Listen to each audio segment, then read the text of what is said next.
according to the Constitution of the Federal Republic of Nigeria, security and welfare shall be the primary purpose of government. The question is begging for an answer now is how secure were Nigerians in 2022? Tonight on the news at 10, Channels Television's data analyst and founder of Leadership by Data, Babajide Ogusowo, joins us now to review the lows and highs of security 2022. I will say 2023, just ahead of myself. Thanks for being here tonight and Happy New Year. I see you have glasses and you have wine. Yes, it's calls for celebration. Happy New Year. And we'll probably get to this much later if we have the time to. Yes. So what do you think? Were Nigerians happier with security in 2022? You know, that question has perhaps been on top of my mind all day because everybody says Happy New Year. So the real question is, are Nigerians really happy? And now the United Nations and the World Happiness Report have the answer. So I'd like us to take a look at their results when they surveyed Nigerians and asked them, how happy are you? Because it has interesting implications. Now, here are the facts. And if we take a look at what the results show, in 2015 and 2019, whenever there's an election in Nigeria, Nigerians' happiness goes up. So if you look at what happened in 2015, we see that score over 10, 5.2 over 10. Nigerians felt happier in 2015. And in 2019, the same score, 5.2 over 10. Look at what happened between 2015 and 2016. We see when there was a recession in 2016, Nigerians felt less happy, and then it went up a bit. Now, but here is the interesting fact. Since 2019, Nigerians say they are not getting happier. And so, based on the World Happiness Report, 2022 was the least of best days for Nigerians. The score was 4.5 over 10. In previous years, in the last 7 years, we've seen higher scores than 4.5. So we are at a period where we'll call the lowest, happiest points. So how does this affect security? Here's what it is. The evidence shows the less happy people are, the more vulnerable they become. And when they become more vulnerable, it's easier for politicians to do this, to serve them water from a bottle of white wine.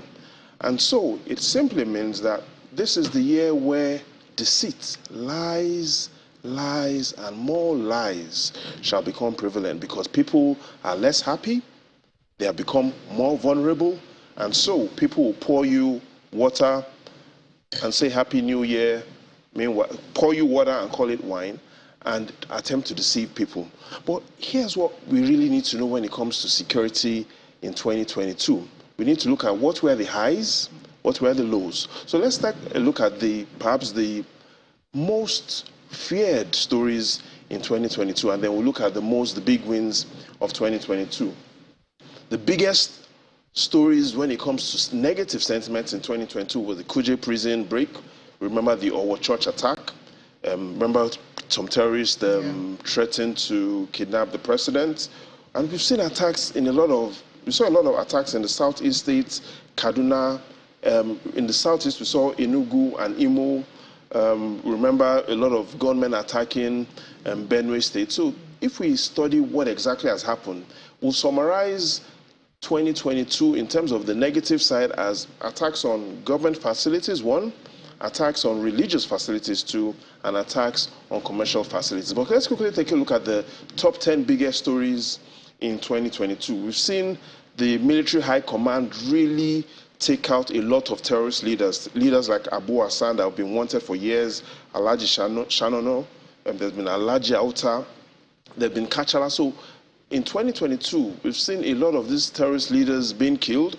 We've seen the military also improve its protection on national assets, especially oil assets, and we've seen an intensification on rescue operations. The forecast for 2023 will be left on what citizens feel. And if we take a look at how citizens perceive security, if we are able to focus on how citizens rate security, when we look at 2021 vis-a-vis 2022, we'll see that there seems to be more good news than bad news, especially if you focus on that security perception index in the final note. We see that in the Northwest, people say security has declined.